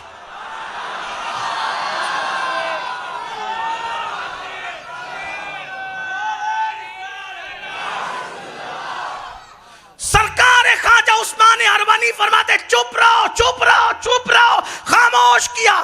میرے اور آپ کی طرح ہوتا تو سینہ پھلا کر کے، جیسے کچھ بگڑے ہوئے لوگ کہتے ہیں کہ میری چھاتی بھی 56 کی ہے، تو وہ بھی 56 کی چھاتی بنا کر کے کہتا کہ دیکھا میری کیا کرامت ہے۔ لیکن ولی کرامت چھپایا نہیں کرتے، ولی کرامت کو چھپایا کرتے۔ ولیوں کی پہچان تو یہ بھی ہے نا کہ وہ چھپانے والے نہیں ہوتے، وہ تو کہتے ہیں کہ چھپاؤ، اس لیے کہ جس کو یار کا پتہ ملتا ہے پھر وہ مجمع میں نہیں آتا، وہ تو مجمع سے بھاگتا ہے۔ مجمع کا شوق اس کو ہوتا ہے جس کو یار نہیں ملتا۔ غریب نواز فرماتے ہیں یار کا پتہ ملتا ہے تو یار کا پتہ ملنے کی پہلی پہچان یہ ہے کہ وہ سب سے بھاگ کر تنہائی میں جاتا ہے، اس لیے کہ دو عالم سے کرتی ہے بیگانہ دل کو۔ عجب چیز ہے لذت آشنائی، شہادت مقصود مطلوب مومن، نہ مال غنیمت نہ کشور کشائی۔ تو اس بوڑھے باپ نے کہا اچھا آپ نے یہ کام کیا؟ آپ نے چپ رہے۔ تو پھر اس نے کہا کہ آج بھی ایسے اللہ والے موجود ہیں دنیا میں جو اتنے بڑے ہو کر اپنے آپ کو چھپاتے، انہی کو خواجہ عثمان ہارونی کہتے ہیں۔ اپنی گفتگو سمیٹتے ہوئے سرکار غریب نواز فرماتے ہیں میرے پیر و مرشد سرکار عثمان ہارونی ہمیشہ یاد الہی میں مصروف رہتے تھے۔ پھر وہ مریدوں کے پاس جب مرید جمع ہو جاتے آتے اور آ کر کے کچھ دیر نصیحت کرتے۔ اچھا یہ اللہ والے تقریریں ایسے ہم جو لوگ جو لمبی چوڑی کرتے ہیں ایسے نہیں کرتے، وہ بس آ کر بیٹھتے مریدوں میں، چند منٹ بولتے اور وہ چند منٹ ہی لوگوں کے دلوں میں انقلاب پیدا کر دیتے۔ لیکن آج ہماری کم نصیبی یہ ہے، وائز قوم کی وہ پختہ خیالی نہ رہی، طبع برقی نہ رہی، شعلہ مقالی نہ رہی، رہ گئی خالی ازاں رس روح بلالی نہ رہی، فلسفہ رہ گیا تلقین غزالی نہ رہی۔ اللہ اکبر، اذانیں وہ تھی دی اذانیں کبھی یورپ کے کلیساؤں میں اور افریقہ کے تپتے ہوئے صحراؤں میں، دشت تو دشت ہے دریا بھی نہ چھوڑے ہم نے، بحر ظلمات میں دوڑا دیے گھوڑے ہم نے۔ یہ حالت تھی، اذانیں وہ ہوتی تھی، ادھر اللہ اکبر کی صدائیں بلند ہوتی تھی، لوگوں کے دامن دل کھچ کر کے مسجد کی طرف آتے تھے۔ اللہ اللہ، نہ وہ دل رہے نہ وہ آوازیں رہی، اس لیے کہ اقبال ہی نے کہا تھا کہ نہ وہ عشق میں رہی گرمیاں، نہ وہ حسن میں رہی شوخیاں، نہ وہ عشق میں رہی گرمیاں، نہ وہ حسن میں رہی شوقیاں، نہ تو غزنوی میں تڑپ رہی، نہ تو خم ہے زلف ایاز میں، نہ ادھر یہ ہے نہ ادھر وہ ہے، یہ بھی نہیں وہ بھی نہیں۔ اللہ اللہ، اللہ کرے ہم حقائق کی طرف آئیں، رسموں سے نکلے۔ تو غریب نواز کہتے ہیں میرے مرشد تھوڑی دیر بیٹھ کر لوگوں کو نصیحت کرتے تھے، اب ایک محفل پڑھ کر اپنی محفل ختم کروں۔ بات غریب نواز بیان کر رہے ہیں، بیان کس نے کی؟ خواجہ عثمان، اور انہوں نے کس کے حوالے سے کی؟ خواجہ مودود چشتی، ان کے حوالے سے کی۔ اب سنیے، محفل سجی تھی، غریب نواز فرماتے میرے مرشد نے آخر الزمان پر اس دن ملفوظات فرمائے۔ آخر الزمان مطلب آخری دور، جس دور سے ہم لوگ اب قریب قریب گزر رہے ہیں، ہم لوگ آخری دور کے لوگ ہیں۔ آخری دور میں حضرت خواجہ عثمان ہروانی کہتے ہیں کہ میرے مرشد کے مرشد حضرت خواجہ مودود چشتی، انہوں نے فرمایا کہ مولا علی نے فرمایا۔ دیکھو تسلسل، عثمان ہارونی سے غریب نواز بیان کر رہے ہیں، اور غریب نواز بیان کر رہے ہیں خواجہ عثمان ہارونی سے، عثمان ہارونی خواجہ مودود چشتی سے، خواجہ مودود چشتی مولائے کائنات سے۔ اب مولائے کائنات کس سے بیان کر رہے ہیں؟ مصطفیٰ جان رحمت سے۔ اسی پہ بات مکمل ہوگی۔ فرمایا آخری زمان، آخری جب دور آئے گا، آج کل آخری زمان پر بھی بہت ڈیبیٹ چل رہی ہے، اسلامی اسکالرز بہت آگے ہیں، یوٹیوب پر ہنگامہ مچا ہے، اور میری قوم بھی آخری زمان کے بارے میں، آخری دور کے بارے میں بہت جاننا چاہتی ہے۔ ہم ہی آخری ہے میرے بھائی، لیکن آخری اتنے نہیں ہیں، ابھی اور بھی دنیا باقی ہے۔ تو فرمایا مولائے کائنات کے حوالے سے خواجہ مودود چشتی نے، اور سرکار عثمان ہارونی کہتے ہیں اور غریب نواز اس کو بیان کرتے ہیں کہ جب آخری دور آئے گا تو گناہ اتنے کثرت سے ہوں گے کہ بستیاں تباہ ہوگی، بستیاں ویران ہوگی۔ اب بستیاں جو ویران ہوگی کیسے ہوگی، اس کا تذکرہ نہیں کیا، بہت پردے نہیں اٹھائے، لیکن آج کا ماحول دیکھ کر کے لگتا ہے ویران کیسے ہوگی؟ فسادات ہوں گے۔ ویران کیسے ہوگی؟ بم برسیں گے۔ ویران کیسے ہوگی؟ میزائل برسیں گے۔ ویران کیسے ہوگی؟ سرخ آندھیاں اٹھے گی۔ سرخ آندھیوں کا مطلب کیا؟ یعنی کہ جب بموں کے دھماکے اور میزائل کے زور سے جب لوگوں کو مارا جائے گا تو لوگوں کے خون اور خاک مل کر، خاک و خون مل کر جب ہوا اڑے گی تو آندھیاں سرخ ہوگی۔ ایک اس کی توضیح اور تشریح یہ بھی کی گئی ہے۔ اب میری قوم کے جوانوں، تباہی کے بارے میں کیا کہا گیا؟ دل کے کانوں سے سنو، بات مکمل ہوتی ہے۔ حالانکہ آپ کے ملفوظات ایسے ہیں کہ ایک ایک ملفوظ پر اگر گفتگو کی جائے تو گھنٹوں چاہیے، لیکن اتنی بات سن لیں تو فرمایا کہ بستیاں تباہ ہوگی، گناہوں کے سبب سے تباہ ہوگی۔ جب گناہ کثرت سے ہو جائیں گے تو تباہ ہوگی۔ اور پھر خواجہ عثمان ہروانی غریب نواز کو کہتے ہیں بابا معین کہ کس طریقے سے گناہ ہوں گے؟ فرمایا کہ گناہوں کی وجہ سے مدینہ منورہ تک ویران ہوگا، اور مدینہ منورہ جو ویران ہوگا وہ قحط سالی کی وجہ سے، یعنی اہل مدینہ پر قحط طاری کر دیا جائے گا، لقمے کے لوگ محتاج ہو جائیں گے، لوگ کھانے کھانے کو محتاج ہو جائیں گے۔ سوچو گناہوں کا اثر بستی پر کیا پڑتا ہے، بستیاں کیوں تباہ ہوتی ہے، بستیاں کیوں ویران ہوتی ہے۔ میں نہ کسی لیڈر کی مخالفت کرنے آیا، نہ کسی کی حمایت کرنے آیا، لیکن آپ سے کہنا چاہتا ہوں یہ تخت پر بیٹھنے والے جتنے دنیا بھر کے لیڈر ہیں، بادشاہ ہیں، صدور ہیں، وزراء ہیں، یہ صرف کٹ پتلی ہے۔ ہوتا وہی ہے جو میرا اللہ چاہتا ہے۔ خدا کی مرضی جو ہوتی ہے دنیا میں وہی ہوتا ہے، اور دنیا میں وہ کیوں ہوتا ہے؟ ہمارے اعمال کے سبب۔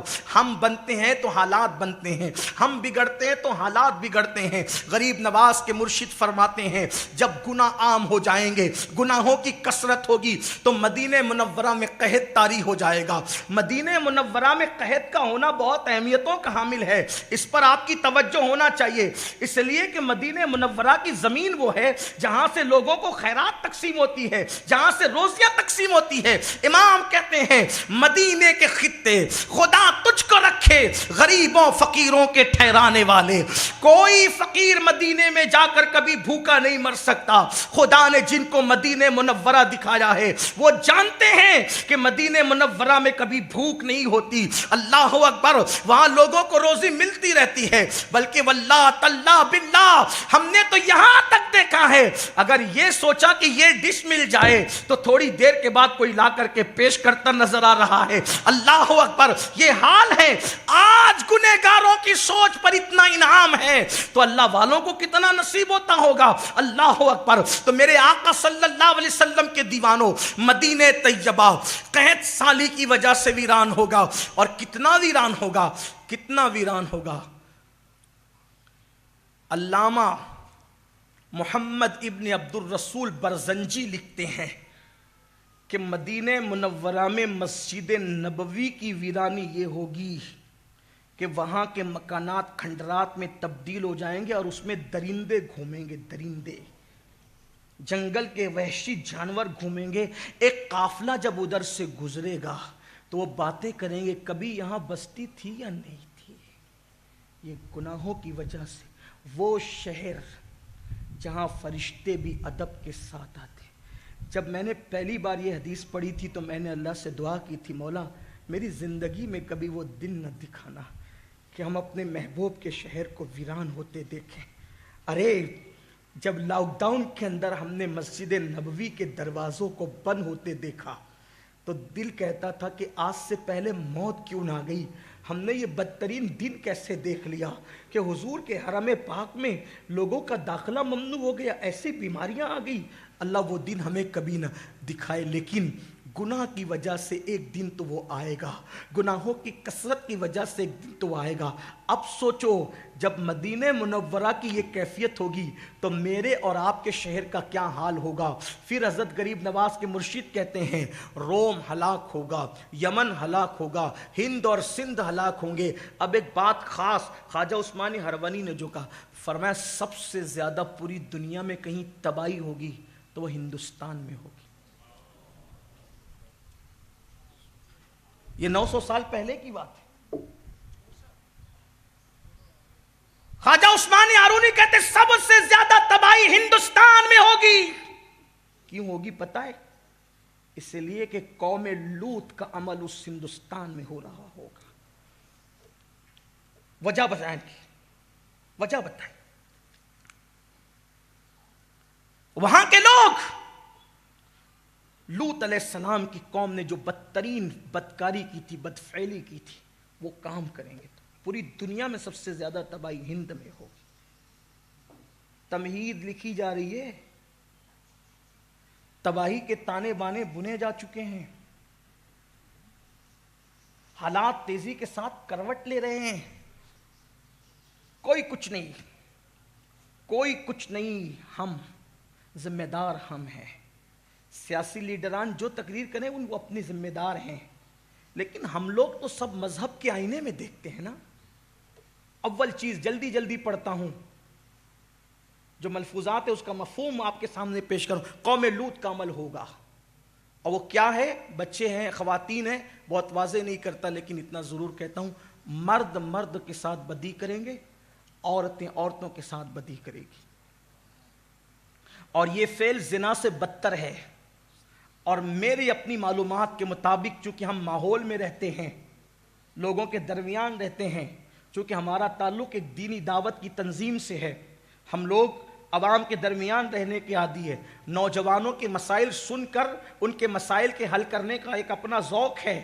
یاد رکھنا پھر بھی 80% نوجوان اس فعل بد میں مبتلا ہیں، حتیٰ کہ رمضان المبارک میں بھی یہ بدی ہو رہی ہے ہمارے ملک ہندوستان کے اندر، اور یہ زنا سے بھی بدتر ہے، اور بڑی معذرت کے ساتھ مسجدوں میں بھی ہو رہی ہے، علمی دانشگاہوں کے اندر بھی ہو رہی ہے، گھروں میں بھی ہو رہی ہے، دوستوں کے نام پہ بھی ہو رہی ہے۔ یہ بدی اتنی بدترین ہے، اگر کوئی اس فعل بد میں مبتلا ہے، اور اس کا سب سے بڑا ذمہ دار انٹرنیٹ کا جنگل ہے، جس میں گندی فلمیں دیکھتے ہیں، بری فلمیں دیکھتے ہیں، ننگی تصویریں دیکھتے ہیں، ننگے مناظر دیکھتے ہیں، تو اپنے آپ پہ کنٹرول نہیں کر پاتے، اور اس کے بعد جو ہے وہ ایک دوسرے کے ساتھ فعل بد میں مبتلا ہوتے ہیں۔ اللہ اکبر! حالات کیا ہیں؟ فرمایا گیا گیا زانیوں کو جو سزا ملے گی قیامت میں اس سے بڑی سزا یہ بد کرنے والوں کو ملے گی.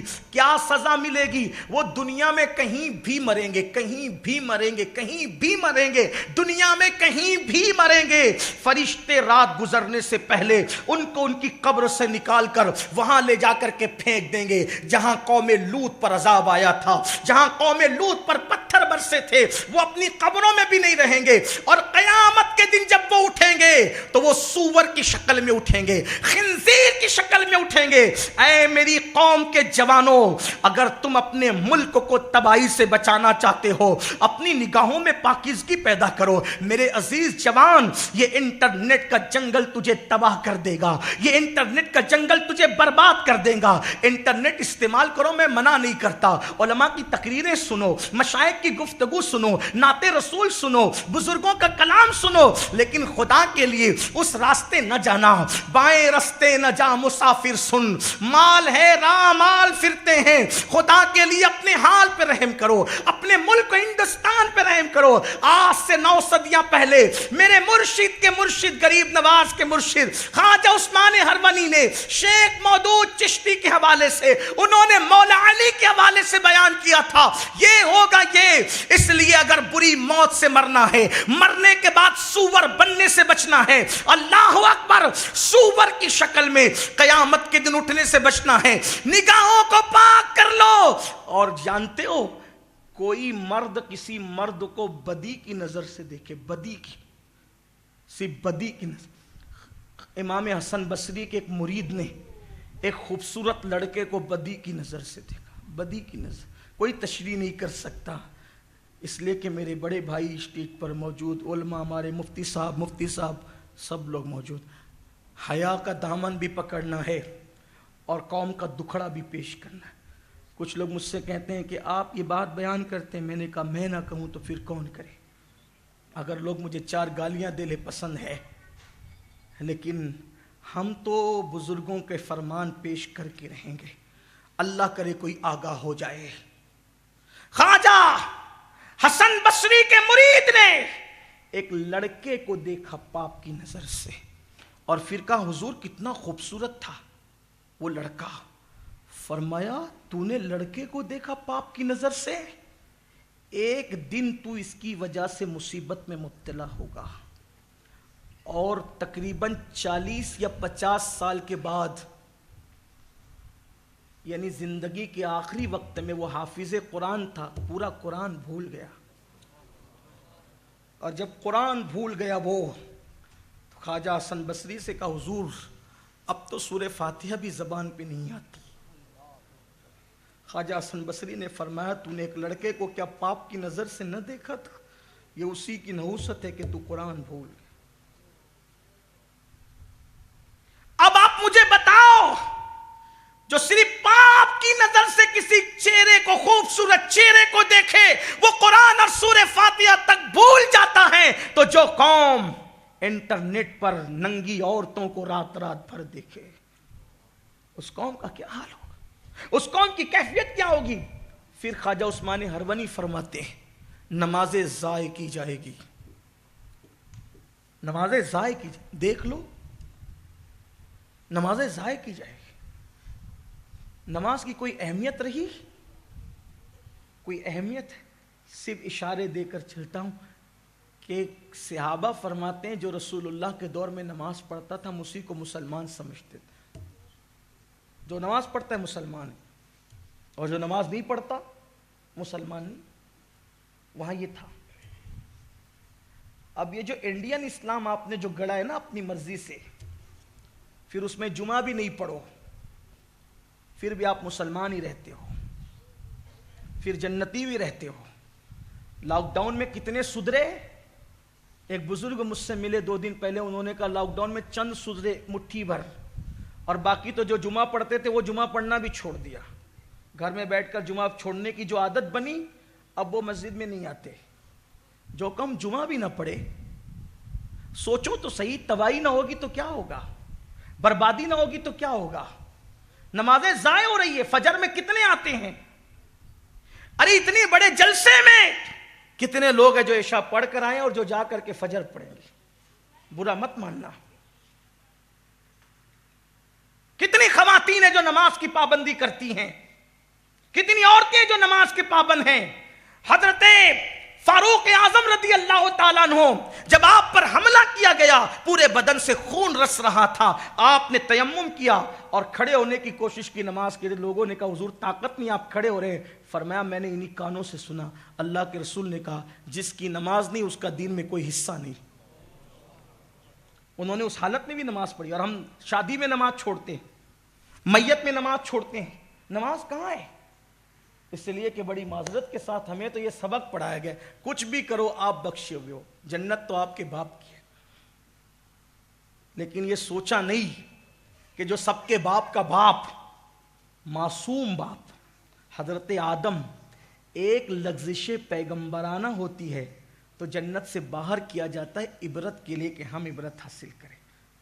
جس کو جنت میں پیدا کیا تھا ہماری عبرت کی خاطر, اور 200 سال تک وہ آنسو بہاتے ہیں مگر کوئی جواب نہیں دیا جاتا.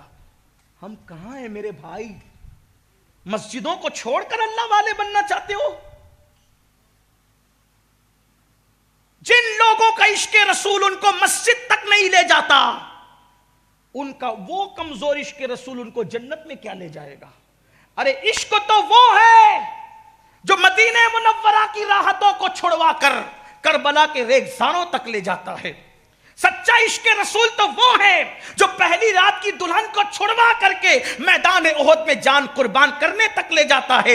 عشق مصطفیٰ تو وہ ہے جو امیر حمزہ کی شکل میں عشق میں کلیجے کو چبواتا ہے. عشق مصطفیٰ تو وہ ہے جو خالد کے پورے جسم کو زخموں سے لہو لہان کرواتا ہے. عشق مصطفیٰ تو وہ ہے اللہ اکبر سب کچھ چھڑوا کر کے, سب کچھ قربان کروا کر کے پھر بولی ہوتی ہے یار کو دیکھ کر, اب تو بتا ہم سے راضی ہے کہ نہیں؟ نہ نماز, نہ روزہ, نہ تلاوت, نہ عبادت, کچھ نہیں. کون سے مسلمان ہو؟ کسی کہنے والے نے کہا تھا غلط ہے مسلمان مارا گیا. وہ ایک تصویر تھی جو مٹا دی, جس میں پاسے شریعت نہ خوف خدا. وہ گیا کیا گیا, وہ رہا کیا رہا. غلط ہے مسلمان مارا گیا, وہ ایک تصویر تھی جو مٹا دی. مسلمان بنو, مسلمان سب بنے, مسلمان بنو. اور مسلمان کے لیے پہلی چیز کیا ہے؟ تعظیم مصطفیٰ. ایمان لانے کے بعد تعظیم مصطفیٰ صلی اللہ علیہ وآلہ وسلم کے بعد نماز کی پابندی. نماز حضور کی آنکھوں کی ٹھنڈک ہے. میں اس پر کوئی زیادہ گفتگو نہیں کرتا کیونکہ وقت ختم ہوا. پھر فرمایا خواجہ عثمان ہرونی نے, حرام کی کمائی عام ہوگی, حرام کی کمائی عام ہوگی, شراب نوشی عام ہوگی. یہ سب باتیں آپ اپنی نظروں سے دیکھ لیں. وہ جو حدیث پاک کی روشنی بیان کر رہے ہیں آپ دیکھتے چلے جائیں. حرام کی کمائی عام, شراب نوشی عام ہوگی. اور پھر فرمایا اگر مرد بگڑ جائیں, خواجہ عثمان ہرونی فرماتے ہیں جس کو غریب نواز بیان کر رہے ہیں, مرد بگڑ جائیں تو عورتوں کی پرہیزگاری اس قوم کو تباہی سے بچا لیتی ہے. لیکن مردوں کے بگڑنے کے بعد اگر عورتیں بھی بگڑ جائیں تو پھر دنیا کی کوئی طاقت اس قوم کو تباہی سے نہیں بچا سکتی. اس لیے کہ اکثر ایسا ہوتا رہا کہ مرد بگڑے تو عورتوں کے تقوی نے مردوں کی کے بگڑنے پہ پردہ ڈالا. جیسے مثال کے طور پر اخبار الاخیار میں شیخ محقق عبدالحق محدث دہلوی رحمۃ اللہ علیہ نے لکھا ہے, جس کا مفہوم یہ ہے کہ شیخ نظام الدین ابو المعید, شیخ نظام الدین ابو المعید, یہ ابو المعید شیخ نظام الدین وہ ہیں جو دلی کے بہت بڑے بزرگ تھے. حضرت نظام الدین اولیاء نہیں, ابو المعید. تو ان کا حال یہ تھا کہ جب دلی میں بارش رک گئی, باران رحمت بند ہو گیا, لوگوں نے استسقا پڑھی, وظائف پڑھے, یہ کیے وہ کیے, دعائیں کی, بارش نہیں ہوئی. دلی میں دھوپ کڑاکے کی رہی. شیخ نظام الدین ابو المعید کے پاس لوگ آئے اور آنے کے بعد کا حضور لوگ دعائیں کر چکے, استسقا پڑھ چکے, وظائف پڑھ چکے, بارش نہیں ہوتی. آپ نے فرمایا رکو, انشاءاللہ ابھی بارش ہوگی. ایک دھاگا لے کر آئے, دھاگا, توجہ کرنا, میری مائیں اور بہنیں یہاں ہیں تو ان سے بھی چاہتا ہوں توجہ کرنا. شیخ نظام الدین ابو المعید ایک دھاگا لے کر آئے, دھاگے کو لہرایا اور کہا اللہ یہ اس خاتون کے دوپٹے کا دھاگا ہے جس کے دوپٹے کو بھی کبھی نامحرم نے نہیں دیکھا، اسی کے صدقے باران رحمت کا نزول فرما۔ اور پھر جیسا ایسا برسا کہ پورا دلی جل تھل ہو گیا۔ تو لوگوں نے کہا یہ کون سا ڈورا ہے، ڈورے کی وجہ سے بارش ہو رہی ہے، یہ ڈورا کون سا ہے؟ کہا لوگوں یہ وہ ڈورا ہے جس کے دوپٹے کو کبھی نامحرم نے نہیں دیکھا۔ کہا وہ کون خاتون ہے؟ کہا اسی خاتون کو میری امی کہتے ہیں، یہ میری امی کے دوپٹے کا ڈورا ہے۔ آپ مجھے بتائیں وہ خواتین ایسی تھی کہ ان کے دوپٹوں کو بھی کبھی نامحرم نہیں دیکھتے تھے، لیکن کیا ہو گیا آج خواتین اسلام کی کیفیت کیا ہے؟ اللہ اکبر۔ عورتوں کو کہو تو وہ برا مان جاتی ہے، یقیناً ہمت نگر کی عورتیں، گجرات کی عورتیں، مہاراشٹر کی عورتیں، ہندوستان کی عورتیں ایسی نہیں ہوگی، لیکن کہیں تو ایسا ماحول پیدا ہو رہا ہے۔ آج عورتوں کا حال یہ ہے کہ انہوں نے دوپٹوں کو مفلر بنایا۔ عورتوں کا حال یہ ہے کہ معاذ اللہ ثم معاذ اللہ کیفیت اور حالات یہ ہیں کہ فون پر لمبی گفتگو اجنبی مردوں سے ہو رہی ہے۔ حالات اور کیفیات یہ ہیں کہ اگر شوہر ڈیوٹی پر چلا تو خواتین بھی گھر سے باہر نکل گئی، شوہر کو پتہ بھی نہیں۔ میرے آقا ارشاد فرماتے ہیں صلی اللہ علیہ وآلہ وسلم، جو عورت اپنے شوہر کی اجازت کے بغیر گھر سے نکلتی ہے جب تک لوٹ کر نہیں آ جاتی، اس پر فرشتے بھی لعنت کرتے ہیں، اس پر اللہ بھی لعنت کرتا ہے، اس پر روئے زمین کی مخلوق لعنت کرتی ہے، اس پر آسمان کی مخلوق لعنت کرتی ہے۔ وہ لعنت کے اندر رہتی ہے جب تک لوٹ کر نہیں آتی، شوہر کو پتہ بھی نہیں ہوتا۔ اور بڑی معذرت کے ساتھ اب تو حالات یہ بھی پیدا ہو رہے ہیں کہ معاذ اللہ کسی سے ناجائز تعلقات آج فیشن بن چکے ہیں۔ باپ کو پتہ ہے، باپ روک نہیں رہا ہے، ماں کو پتہ ہے، ماں روک نہیں رہی ہے، اور بڑی بہنوں کا کردار تو اتنا مشکوک ہو گیا ہے کہ بڑی بہنیں گائیڈ کر رہی ہے، بلکہ حالات یہ ہے کہ چھوٹی بہن بڑی بہن کو، بڑی بہن چھوٹی بہن کو سپورٹ کر رہی، کبھی بھاوج ننن کو سپورٹ کرے، کبھی ننن بھاوج کو سپورٹ کرے۔ آپ سوچو تو صحیح کن حالات سے ہم گزر رہے ہیں، اور پھر کہتے ہیں ہم تباہ ہو رہے ہیں۔ یہ بات ہنسنے کی نہیں ہے، یہ تو ڈوب کر مرنے کی بات ہے۔ ایک دور وہ گزرا ہے، دور، اس دور کو میں کیا کہوں، جس دور میں نبی کی شہزادی کے دوپٹے کو کبھی چاند و سورج نے نہیں دیکھا۔ آپ تصور کریں، خواتین ذرا سوچیں، ایک دن تقویٰ وہ ہے، ایک دن تقویٰ اس منزل پر ہے کہ سیدہ کائنات، مخدومہ کائنات سیدہ فاطمۃ الزہرا کے دوپٹے کو کبھی چاند و سورج کی بات کر رہا ہوں، مردوں کی نہیں۔ میرے امام کہتے ہیں جس کا آنچل نہ دیکھا مہو مہر نے، اس ردائے نزاہت پہ لاکھوں سلام۔ قصور ہمارا ہے، ہم نے بیٹیوں کو سیریل تو دکھایا، سیدہ فاطمہ کی سیرت نہیں پڑھائی۔ ہم نے گھر کی عورتوں کو فلمیں تو دکھائی، لیکن ہم نے سیدہ عائشہ کا کردار کبھی نہیں پڑھایا، ام المومنین سیدہ خدیجۃ الکبریٰ کا کردار نہیں پڑھایا۔ حد ہے، حیرت ہے، کن حالات سے گزر رہے ہیں۔ ایک دور وہ تھا، عورتوں میں تقویٰ کتنا تھا، عورتوں میں پرہیزگاری کتنی تھی۔ اللہ اکبر، مجھے یاد آتا ہے کہ ہماری قوم کی بیٹیوں کے تقوی اور پرہیزگاری۔ ایک بیٹی کے تقوی کا حال یہ ہے کہ ایک مرتبہ ایک خوبصورت لڑکا ایک خوبصورت لڑکی کو دیکھتا ہے، اور وہ لڑکی کو دیکھ کے کہتا ہے، لڑکی تیری آنکھیں کتنی خوبصورت ہے، تیری آنکھیں کتنی خوبصورت ہے، تیری آنکھوں میں اتنی خوبصورتی اور حسن ہے کہ میرا دل چاہتا ہے کہ ان آنکھوں کے اندر میں گوتے لگاؤں۔ آج بھی کوئی ظالم کسی کے حسن کی تعریف کرتا ہے، اس لیے کہ سب ٹرین چل چکا ہے فلموں کا اور سیریلوں کا، اور ہر فلم اور ہر سیریل کا عنوان لڑکی ہے، عورت ہے۔ اچھا لوگ چلاتے ہیں، دیکھو ہم لڑکیوں کے کتنے خیر خواہ ہیں، اور یہ مسلمان ظالم ہے لڑکیوں کا۔ میں کہتا ہوں یہ الٹا چور کوتوال کو ڈانٹے والی بات ہے۔ تم عورت کو ننگی کر کے اس کے حمایتی بن رہے ہو، عورتوں کو بے نقاب اور بے حجاب کر کے تم ان کے مددگار بن رہے ہو۔ واللہ اسلام اور مسلمین جتنا عورت کی عزت کرنا جانتے ہیں اتنا کسی میں ذوق اور شوق ہو ہی نہیں سکتا۔ ہمارے یہاں پورے قرآن میں کہیں سورۃ الرجال نہیں ہے، لیکن عورتوں کے نام سے سورۃ النساء ضرور موجود ہے۔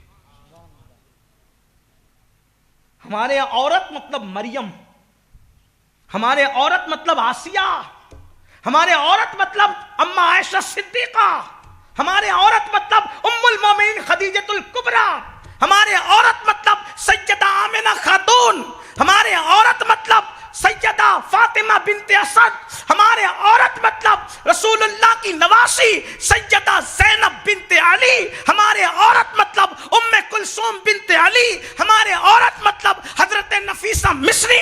ہمارے عورتیں کیسی تھی؟ ایک مرتبہ حضرت بایزید بسطامی سفر میں ہیں، سفر میں حالت سفر میں پیاس لگی تو دیکھا ایک بڑھیا اپنے چہرے کو ڈھانک کر پانی نکال رہی ہے اور زمین پہ ڈال رہی ہے، پانی نکال رہی ہے زمین پہ ڈال۔ بایزید نے کہا اما جان، اچھا اس وقت میں لہجے بھی کیا تھے نا، عمر سے بڑی ہوئی تو آپا جان کہا، بلکہ عمر سے بڑی ہوئی تو امی جان کہا، برابر ہوئی تو آپا جان کہا، چھوٹی ہوئی تو بیٹا کہہ دیا۔ آج تو بیٹا کہنے، بہن کہنے، ماں کہنے پر عورتیں بھی چڑھتی ہے، اور اگر کسی کو چچا اور بھیا کہہ دیا جائے تو ان کے ماتھے پر بھی شکن آنے لگتا ہے، مطلب دل میں کھوٹ ہے۔ ہم پہلے اسکول پڑھتے تھے پرائمری میں تو اپنی ٹیچرز کو آپا جان ہی کہتے تھے، اب بچے آپا جان نہیں کہتے، اب مس کہتے ہیں، ہے نا؟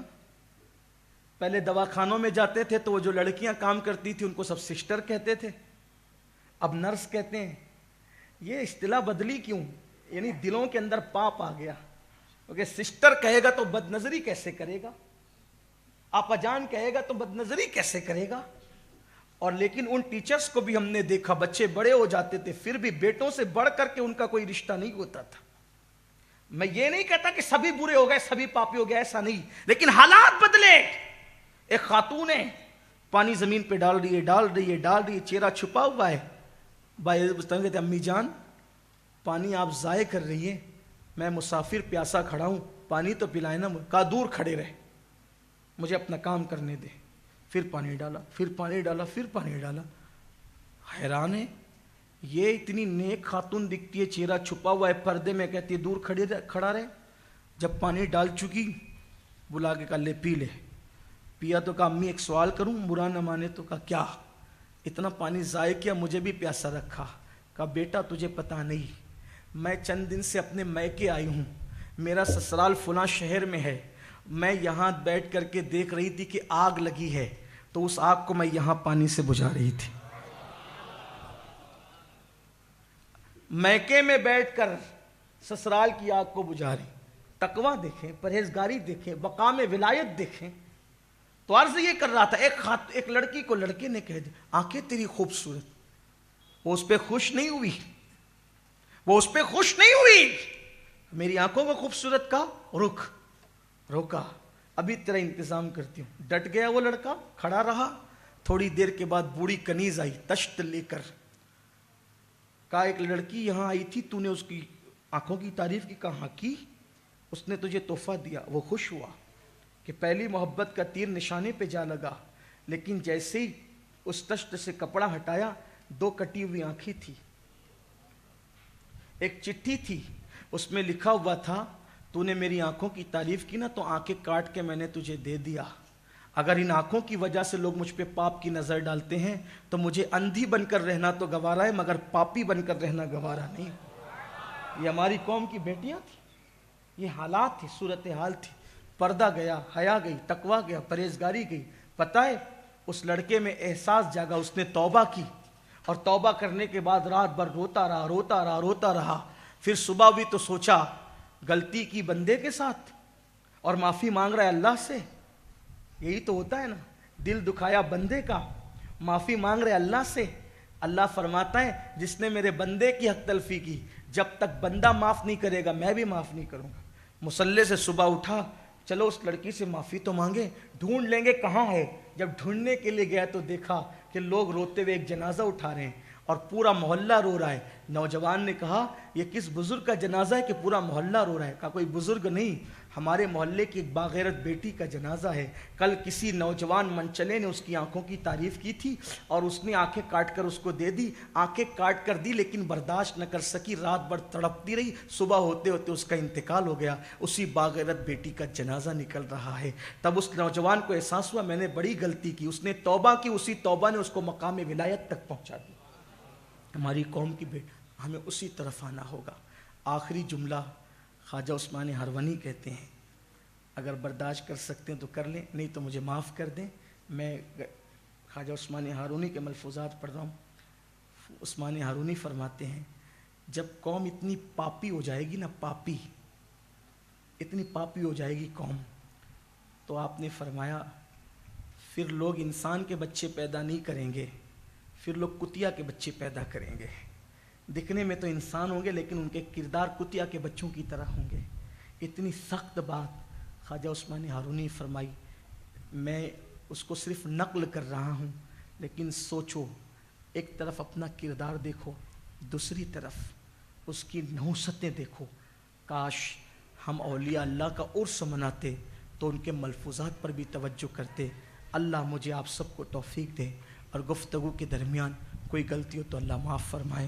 استغفر اللہ ربی من کل ذنب واتوب الیہ وما علینا الا البلاغ.